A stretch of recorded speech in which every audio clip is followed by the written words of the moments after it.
Welcome to the Rock Your World Naturally show. And thank you so much to all of those that are listening and tuning in on today. And I'm so excited about our guest, Katie Nall.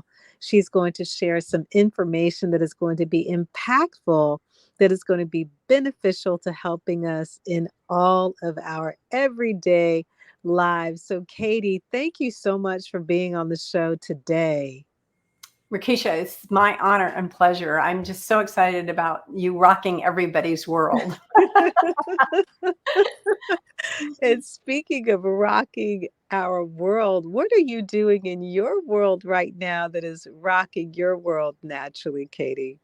Oh my gosh, Rakisha, there's so much. I am a Qigong instructor, so I love teaching Qigong to others. And we are blessed to have five adorable granddaughters. So this Mm. weekend we'll see two of them in games. Next weekend we'll see another one at one of her performances. And then the two that are in North Carolina, I do tutoring. I tutor them in math long distance. So I've got a 5-year-old up there that I'm teaching graduate level math classes to.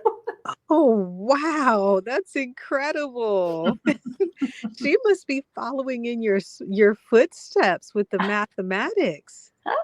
Well, we'll see. I just want them to be able to enjoy it and understand that math is all about finding patterns. And once you understand that, math gets so much easier. Hmm. So, for you, Katie, growing up as a child, did you always have a love for math? Great question. We moved a lot when I was growing up. I went to 12 different schools in 5 different states. And we never moved in the summer. We always moved, midway.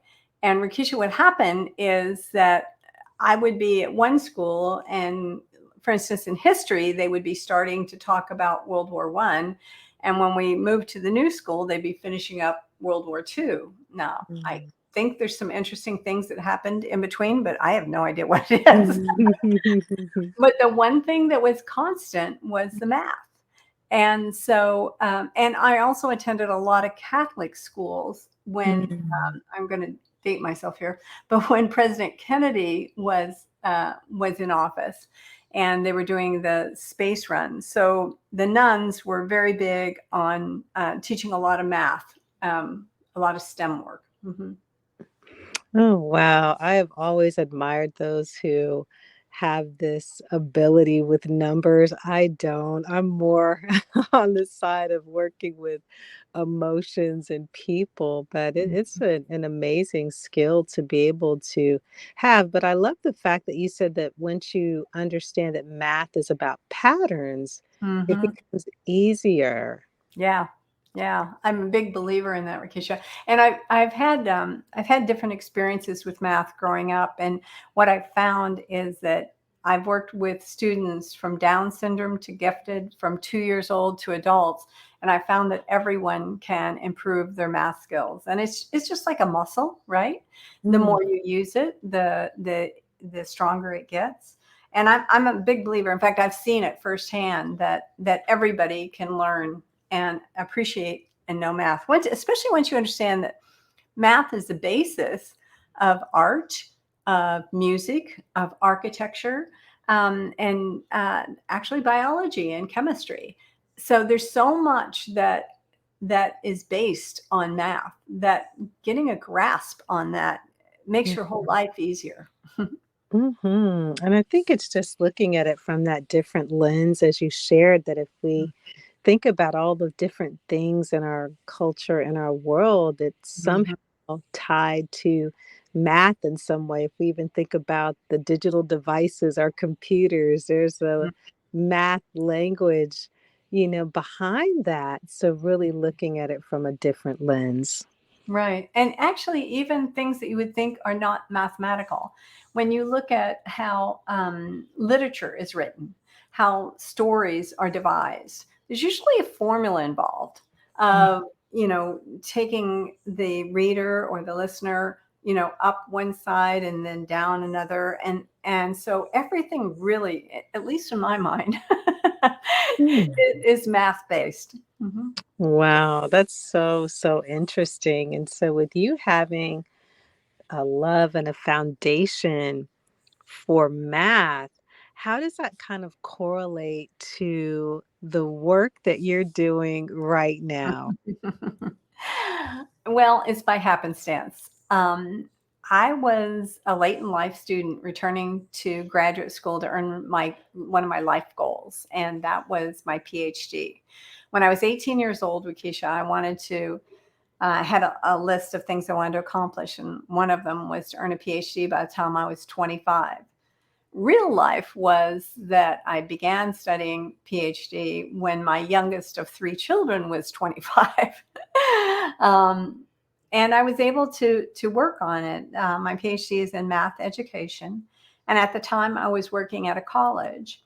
The college, I was an administrator, and I had a room full of students who had one class left to finish to graduate. One.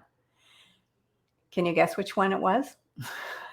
Mm, was it Math. calculus? It was a simple math class. It was Uh, just to prove that they could understand math. It wasn't even anywhere close to calculus or trig. It was just a general math class. mm, They were so intimidated, Rikisha, they couldn't even register for the class without crying, without changing their color, without the sweat that was coming off their hands could water the plants in my office. uh, I wanted to help these students. So part of my research for my dissertation is I asked, how do you eliminate fear and anxiety for math and test taking? And mm, Rakisha, I did all kinds of research, read journals, did tremendous amount of looking. And what I found was nothing. There was nothing that was out there to help my students. There was a lot of things to help them once they were in a math class, but there was nothing to help them to stop being so overwhelmed that they couldn't even register for the class. mm. But I saw my question as a word problem. And in word problems, what you do is you extract the pieces you need that are Yes. the most relevant, right? And you ignore Mhm. the rest. So I decided to instead search for how do you eliminate fear and anxiety. That was in 2010, and that's when I found Nick Ortner's Tapping Summit. He does it every February, or February and March, and it's 10 to 14 days of people talking about this crazy new topic called emotional freedom technique or tapping. So I listened to all 10 days. I bought the book, I bought the DVD, and I thought, I wonder if it would work. And Rakisha, I didn't know if it was going to work Mm, because those 10 days, they talked about how to eliminate fear and anxiety about finances, mm. about relationships, about your career. Nobody mentioned math or testing, Yeah. but I had nothing. So I went to the students and I said, I don't know if this is going to work or not. And they were desperate. And Yeah. you and I know desperate clients are the best, right? Yes. They will try anything. So I brought them into my office one by one. I had no idea what I was doing. I was just following the instructions, and then they would leave. Hmm. I sat in my office for weeks and weeks and waited and waited. Finally, one by one, they started coming back and they said, I'm not sure. I think I'm passing my math class. Oh my gosh. Keisha, I don't know who is more surprised, them or me. I had no idea if it was going to work, but student after student started coming back, and I thought, I need to get trained. I don't have any idea what I'm doing. And as it turned out, I didn't have any idea what I was doing, and I accidentally did move some students into a traumatic state, which I didn't mean to, but I wasn't trained. So I Mhm. went back and I got to level 1, level 2, level 3 quantum, which has to do with past lives, which has been very interesting. I do picture tapping. I'm now a supervisor, a mentor, and now I can accomplish what I really wanted to do is I'm a master trainer. So I can train others in it. Now, Mm. just for comparison, while I was working full time, it took me 4 years to earn my PhD in mathematics education. Comparing it, it took me 8 years working full time to become a master trainer. Hmm. Wow. So you just really stepped out on a limb regarding using the emotional freedom technique with the students or the tapping, not knowing whether or not it was going to work. You're absolutely right, Rakisha. And they didn't know if it's going to work either. But I kind of felt like they didn't feel like they have any other option. And Mm. that's the clients I get now is they feel like, look, I've tried everything else. Nothing else has worked. I might as well try tapping. Mhm.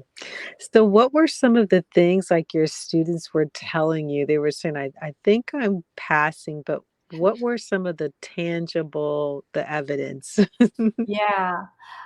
So I'm really proud to say that one student graduated 1 point below an A, highest grade she ever got in any math class. She was ecstatic. Hmm. Two other students graduated with a B. A couple of them ended up with C's. I had one student, Rakisha, his name was Scott. Mhm. He was pretty tall. He was tall as my doorway and almost as wide. And he came into my office, pointing his finger, shaking it at me, saying, Dr. Nall. Well, I kind of recoiled back because I wasn't quite sure. My office was an office where people could come and complain, right? Mhm. I had no idea what he was going to say. And I said, yes, as I looked up at him.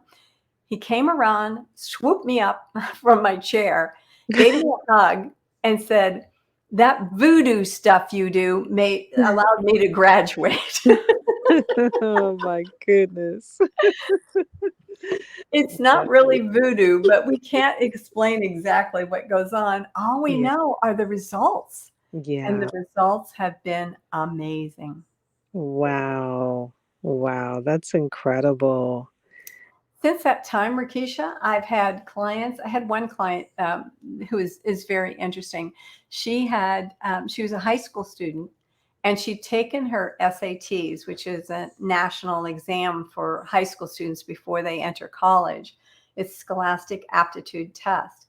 She had done very well. Her scores were high enough that they would have made her eligible for any of the colleges that she wanted to go into. Mhm. However, she was interested in getting scholarship money. And she knew, she really believed that she could score higher to be eligible for more money. So she believed it so much that she registered and paid for a second time to take the test, day and night until the test date. She studied just intensely, right? She took the test, got her Mhm. scores back, and they were lower than the first time. Lower. Mhm.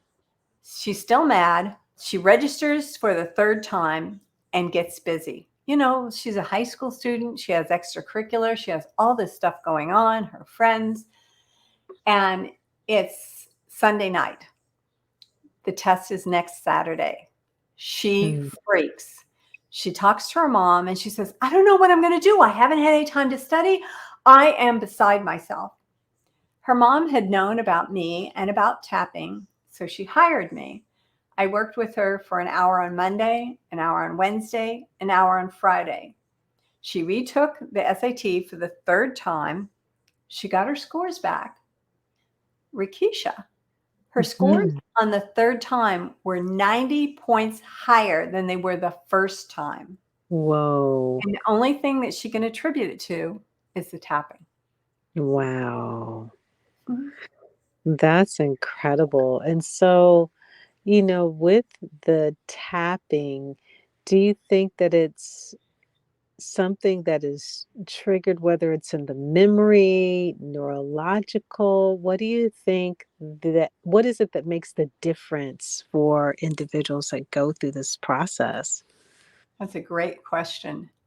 Um, because we are still doing a lot of research on the brain, we can't pinpoint exactly what it is the problem.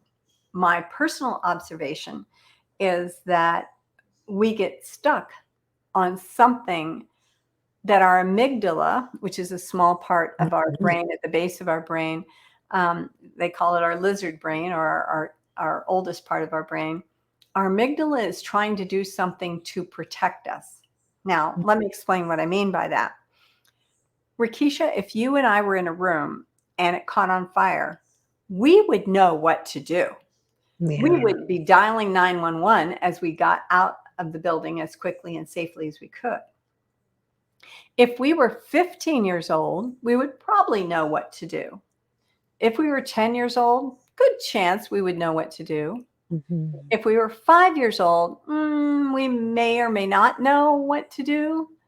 But if Mm. we were 5 months old and we were laying on the floor of a building that caught fire, we would have no idea of what to do. Mm. Now, our body would know that, would sense that we're in danger. And because we would sense that we're in danger, our amygdala would immediately record every aspect of that.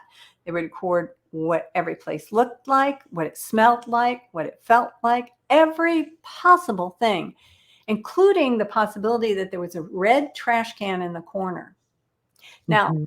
you grow up, and as you grow up, you learn about things like stop, drop, and roll, about getting Mm. exiting a building. You learn about how to call 911, but your amygdala still has that memory, right? Mm. Yeah. Yeah. And so you walk into a room as an adult, and as you walk into the room, in the corner, there's a red trash can, and you probably don't even notice it. But you know what? Your amygdala does. And your Mm. amygdala gives you the sensation that you are in danger. And for some unknown reason, your sympathetic nervous system triggers and you want to fight, flight, freeze, or fawn. And you Mm. don't know why. You have no idea why, right? Yeah. Yeah. And so what you do is you feel incredibly uncomfortable and eventually you'll leave the room just so that you can gain some more comfort. So Mhm. our amygdala has all of these memories from things when we were too young to even know what the memory was about. And what we've found is that the tapping on different parts of our body, they're actually the intersections of what traditional Chinese medicine calls meridians. They're Yeah. energy pathways. And Mhm. tapping on those points seems to relieve the amygdala. And in Katie Nall's words, Mhm. I feel like we're telling the amygdala, thank you for protecting me. I now have new tools that I didn't have when you were checking on me, and I can take care of the situation now. And it's Mm. that process that allows the energy to flow more freely through our body and gives people peace of mind. Mhm.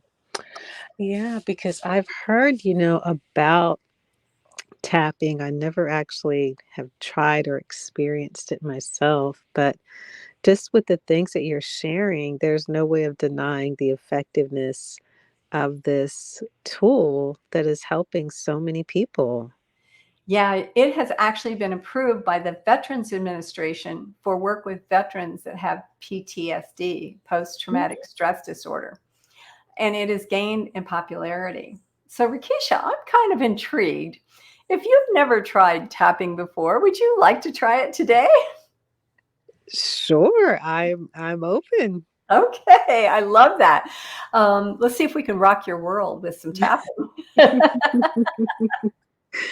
Yeah. Okay, I'm going to ask you a series of questions, Mhm. and they all have to be true. Now, what's interesting about tapping is that if you want to, you can tell me what the situation is, but you don't have to.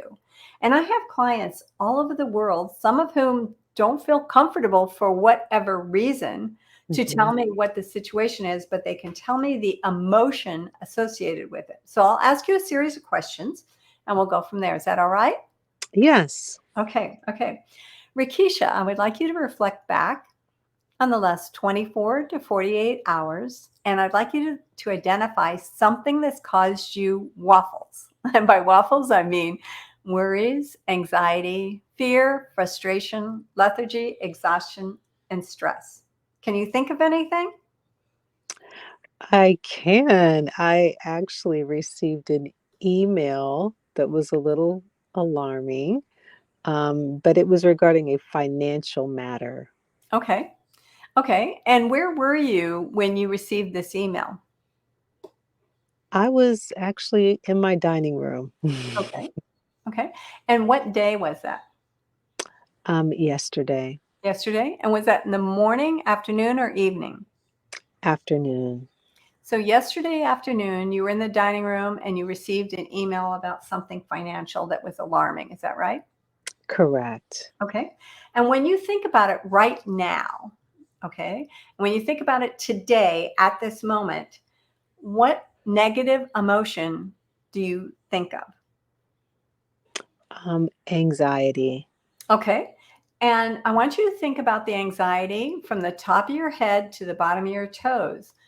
Where do you feel the anxiety in your body, Rakisha?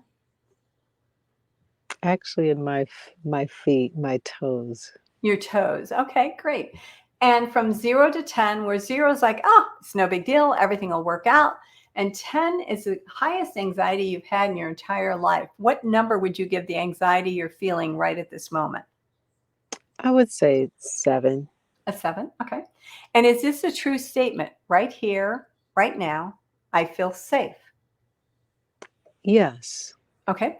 For those in the listening audience, first of all, if you're driving, don't do this. Pause and come back and listen later. And also, if that's not a true statement, consider these other true statements. Right here, right now, I accept the way I feel. Or right here, right now, someday, I hope to feel safe. So I think we have all the information, Rakisha. Are you ready to begin? I'm ready. Okay. I'd like you to take one hand and put it in front of your face so that you're looking at the palm of one hand. Okay. Okay. And with the other hand that you're not looking at, take 4 fingers and start tapping on the side of your hand that's between your wrist and your little finger. Okay. I'm Okay. Yeah. So we're going to tap on there and I'm going to ask you to repeat a sentence, a version of a sentence 3 times. All right. sure. Okay. So the first one is even though, Even though oh, when I think about yesterday afternoon, when I think about yesterday afternoon, there I was in the dining room there I was in the dining room, and that email through that was so alarming. and that email came through that was so alarming. And when I think about it now, And when I think about it now, I have all this anxiety in my feet. I have all this anxiety in my feet. Right here, right now, I feel safe. Right here, right now, I feel safe.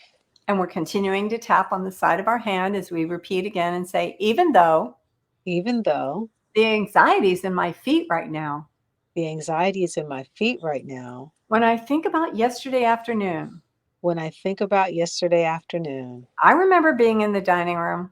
I remember being in the dining room. I read that alarming email. I read that alarming email. Right here, right now, I feel safe. Right here, right now, I feel safe.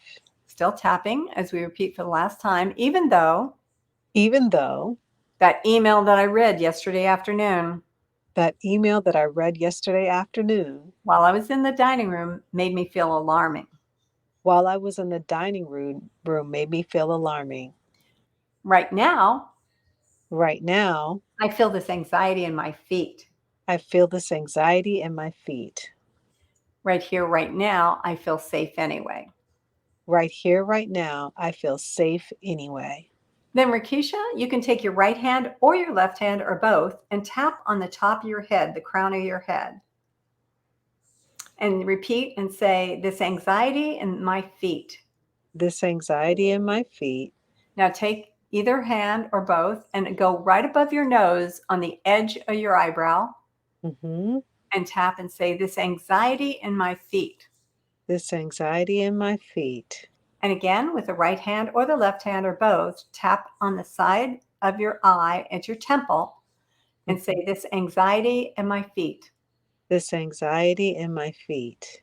Under your eye, that's where I keep all my bags for a quick getaway. I want you to tap and say, this anxiety in my feet. This anxiety in my feet. Under your nose, above your lip, tap and say, this anxiety in my feet. This anxiety in my feet. Under your lip, above your chin, say this anxiety in my feet. This anxiety in my feet. Cross your hands so that your wrists are crossed, and you're going to tap on your shoulder blades and say this I'm sorry, you tap on your collarbone, and Mhm. say this anxiety in my feet. This anxiety in my feet. And then tap on your ribs is the last spot and say this anxiety in my feet.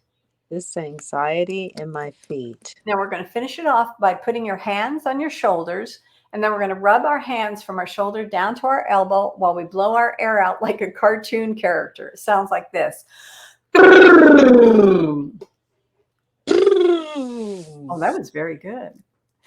So, Rakisha, when you think about yesterday afternoon and you're in the dining room and you read that email, the anxiety in your feet from 0 to 10, where is it now? Wow. I would say it about a 3. What's really cool about tapping is that if you do that probably one more time, it'll go down to a 0.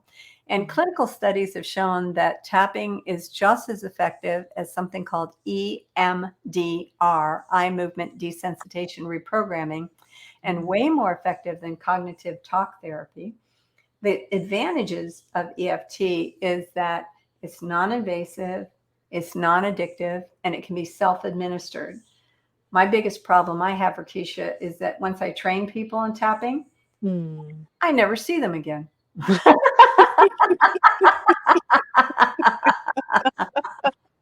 It, it's something that you mentioned that because I think, Katie, that I'm even thinking about a lot of times whether it's anxiety or medication for anxiety that individuals may be taking, that there's an alternative approach to remedying the anxiety that you're feeling. And so it's almost like it's when you're tapping on those different places of your body, definitely, I'm a firm believer of the body, soul, spirit, like connection, like it's all interconnected. And so something happens when you're tapping on the body, it's signaling your emotions in some way.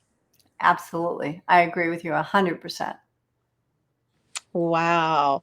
And so even as I was doing the exercise, doing the tapping on the different parts of my body, like I could actually feel a difference in my feet. I could just feel a difference in my body overall. Yeah. What's interesting, Rakisha, is that my clients can you imagine doing that for 1 hour? We do that for 1 hour. But by the time my clients leave, either in person or via Zoom, the most common response I get is, oh my gosh, I feel so much lighter. Now, what's interesting, nobody starts the conversation with, I'm feeling very heavy. Right, right. Well, yeah. Wow. It just kind of, when you shared at the beginning of the show, like math has patterns. Hmm. Think when we're doing this type of tapping pattern on the body, it's following some type of order to bring about a calm, whether Right. that's nervous system, whether that's physically, it definitely truly does make a difference. Oh, yeah. Oh, yeah, definitely.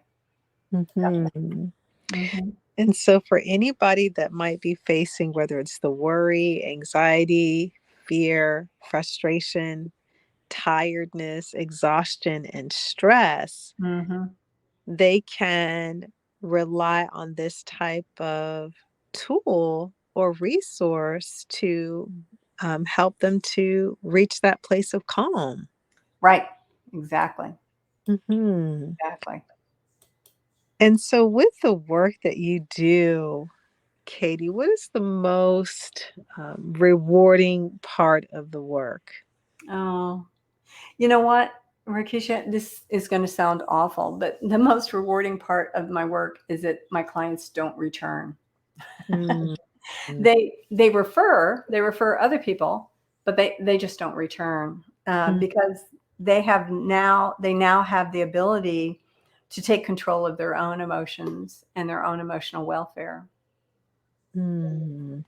And I think that is so like the fact that you mentioned that, because I think a lot in Western culture, we've been conditioned, whether that's pharmaceuticals, and I'm not anti, I think that medication does have its place, Sure. but really looking at implementing some alternatives into our lives, such as the tapping or, the emotional freedom therapy, they do work Yeah. to where, one of the reasons for me, like my background is in clinical social work, but one of the things that really would disturb me so much is whether a person was on antidepressants for a long time or on anxiety medication for a long time. And now that you're just sharing this alternative here,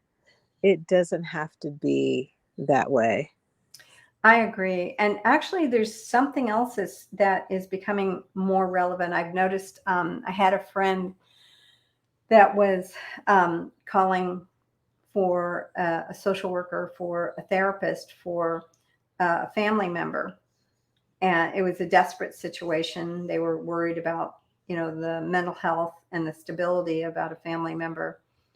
And every place they called, there was like a month waiting list. Mm, Months, months. And the nice thing about tapping is that you can take a class, you can book a session, and you can take care of things and have it completely so that you aren't on, mhm. so that you're not dependent on a person Yes. or a drug. And I Mhm. love that part. Wow. And so for someone that's listening out there, Katie, and they really are locked in, they're engaged to the information that you have been sharing. Do you offer any type of resources, courses for our listeners out there? Oh, I'm so glad you asked. Thank you so much, Rikisha. Yes, I do. Because that was a big reason to become a master trainer, is so that I could train others in this modality. I offer classes in what's called level one. It's an 8-hour class, and I offer it about once a month. And it can be either live here in Florida or via Zoom. And we've successfully had people go through both. And if people are interested, they can just reach out to me, and I'll be glad to keep them informed on the availability and um, and see what spots work for them. Mhm. Mhm. And for those that might want to find you out there on the internet, the World Wide Web, where Mhm. can they find you, Katie? I'm on all social media by my name, Katie Nall, PhD. That's spelled KATIENALL, PhD. They can also find me on my website. I'm a bit of a punster. My last name's Nall, Nall, and my company has that in the beginning and followed by the word edge, EDGE, followed by CO for company.com. So it's knowledgecompany.com.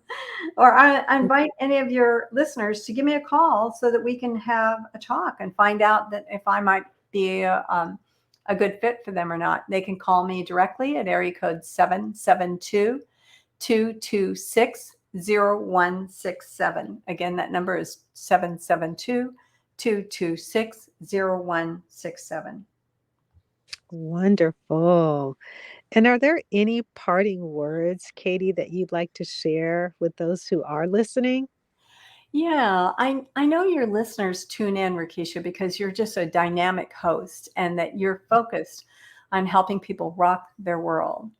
Some people may be listening who don't feel like they have the ability or whatever to rock their own world. And I would just like to give them this advice. It's something that I listen to frequently, and that's this too shall pass.